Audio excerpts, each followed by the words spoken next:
This is Jeb Blunt, and it's Money Monday on the Sales Gravy Podcast. Say make money, money, make money, money, money. Make money, money, make money, money, money.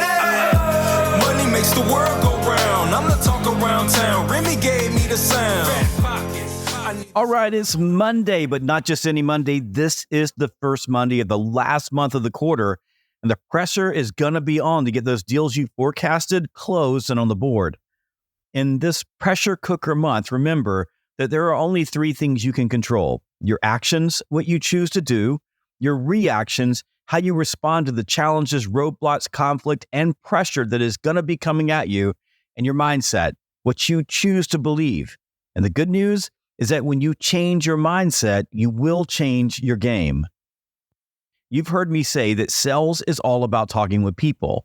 You can have the best email copy, the most refined prospecting sequences, or the smartest AI tool for writing messages, but in the end, it's still about good old-fashioned human conversations. You see, the fact is, the more people you talk with, the more you will sell. And the good news is that there are lots of people to talk with. The problem is that far too many salespeople have quit talking with people. Instead, they keep prospects and customers at arm's length through asynchronous communication channels like email, especially when prospecting. They lean on email for prospecting because it's easier to hide behind a keyboard than to pick up the phone and face rejection. But here's the cold, hard truth. Email as a prospecting channel has suddenly stopped working. Recent data indicates that salespeople today are sending 3 to 8 times more emails than they were just a couple of years ago, but they're getting only a tenth of the response. Now let that sink in for a moment. 3 times as much email for a tenth of the response. You see, these days, you can send your prospecting email dressed up in a pink bunny suit, riding a unicorn, tossing $100 bills in the air, and prospects are still going to ignore you. Essentially, salespeople and their AI minions are banging out more and more email to make up for the lower response rates, leading to a vicious cycle of diminishing returns. At this point, for all intents and purposes, email prospecting is dead. So what happened? Well, in the past, crafting a cold email involved strategic thought and a personalized message that was unique to each prospect. It was a slow process, which meant salespeople sent fewer but more effective prospecting emails that were at least tolerable for prospects. And if your email didn't connect, your prospect would just delete it and sometimes at least respond that they were not interested. The slow decline of email as a prospecting channel began about 10 years ago with the advent of sales engagement platforms like Outreach and SalesLoft. These platforms opened the door to reps sending streams of automated emails in multi-step cadences at the push of a button.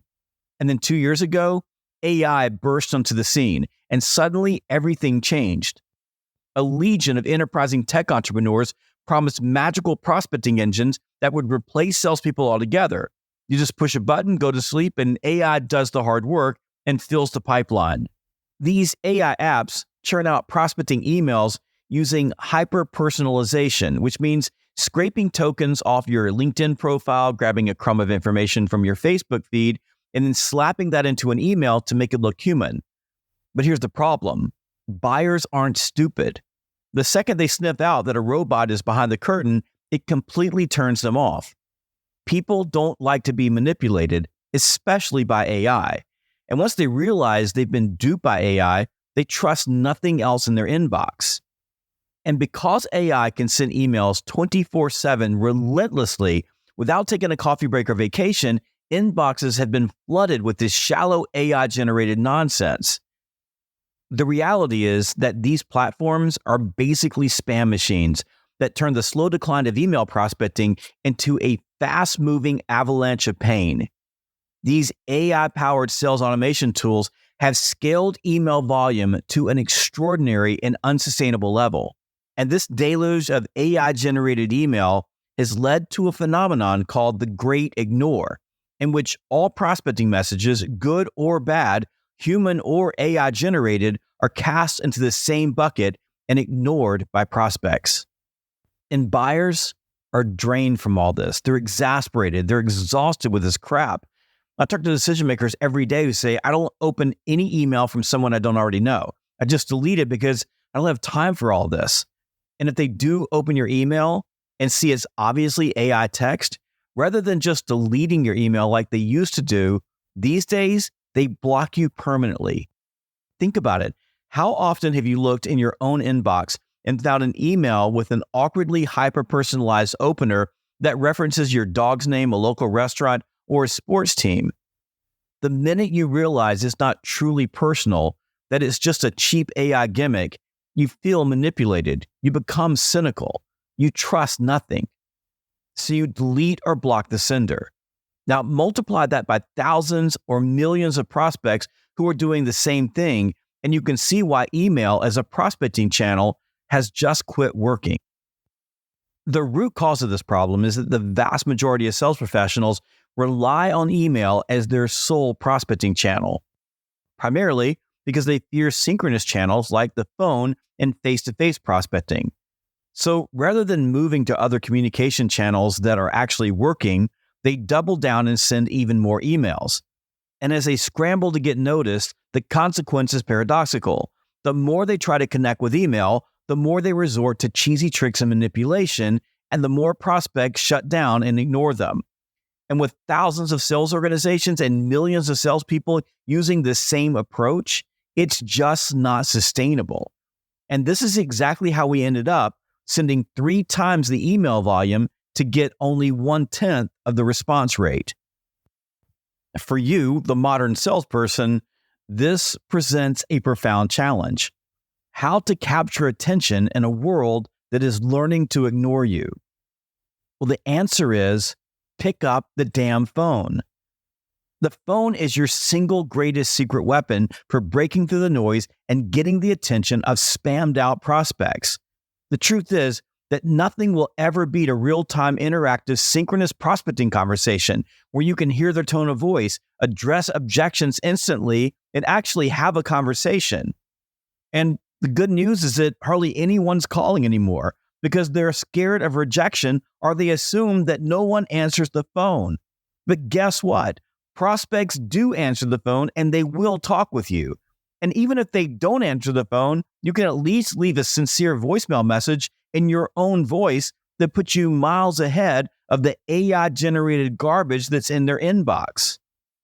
And if you're an outside sales rep, get out in the field and swing some doors. I've spent a ton of time out in the field over the last 6 months going door to door with sales teams. And time after time, we walk in, ask to speak with a decision maker, and we're getting immediate face-to-face conversations, no hostility, and no one kicking us out. Prospects are starved for genuine human interaction. They're tired of screens and chatbots. So if you show up, they'll probably talk to you. So this week, I want you to put your email prospecting on pause and focus on the phone and in-person prospecting instead. Block out an hour each morning first thing for telephone prospecting and set a goal to make at least 25 outbound dials each day. Then, while you're out in the field, set a daily goal of 5 door knocks or drop-ins. 10 is better if you can pull it off. After each appointment, just look to your left, look to your right, and look behind you, and then walk in those doors. You're going to be shocked at how receptive people are when you're standing right in front of them with a big smile on your face, offering to help. Before I wrap up, I want to send a big shout out to the sales prospector who wrote this 5-star review on Apple Podcasts. They write, "Perfect bite-sized wisdom. I listen to these short podcasts on my morning drives to get me motivated for the day to sell and close deals." And thank you to GCL who dropped this comment about Money Monday on YouTube, writing, "I really needed this, even though I didn't get around to it until Friday." And a big thank you to Rubes Cubics, who posted this 5-star review on Apple, writing, "Sales Gravy has transformed the way I think about sales, interacting with customers of all kinds, and communication in general. The length of the podcast and quality of content are top-notch. I especially like Money Mondays as they set me up for success in the week ahead." And finally, a shout out to Jim Ian, who dropped this comment on LinkedIn. "Keep the money monies coming, always learning a tidbit to elevate my sales success personally." And thank you to everyone who's been leaving 5-star reviews and ratings about the podcast. And if you haven't already, please take 3 seconds, literally 3 seconds, to leave us a 5-star rating or review on Spotify, Apple, or your favorite podcast app. Your review makes a massive impact in helping other people find us. In a world where robots are faking sincerity and spamming the universe, your best asset is your genuine, authentic, flawed, but real human self. You see, that's what resonates. That's what triggers trust. You have a personal brand, a vibe, a style that AI can't replicate. So show it off. Pick up the phone, knock a door, get out there and talk with people. Because in the age of spam and robotic nonsense, human contact is the key to building a winning pipeline. I'm Jeb Blunt, and you've been listening to Money Monday on the Sales Gravy Podcast. And don't forget, when it's time to go home, when you're tired, worn out, and ready to quit, always will yourself to make one more call, because that last conversation of the day might be the one that changes everything. I'll see you next time on the Sales Gravy Podcast. Survival of the fittest, you can sink or swim. I've been broke, I ain't never going back again. I need some C-notes, some cheddar, and a stack of ends. I need a bowl of dough, I don't need no Facebook friends. I need a pack of them snaps, a handful of Fetty Wops, and rubber band on my greenbacks. Look, dawg, don't be playing with my paper. I need every red cent, that's why I brought my little scraper. Money, money, money, money, money. Take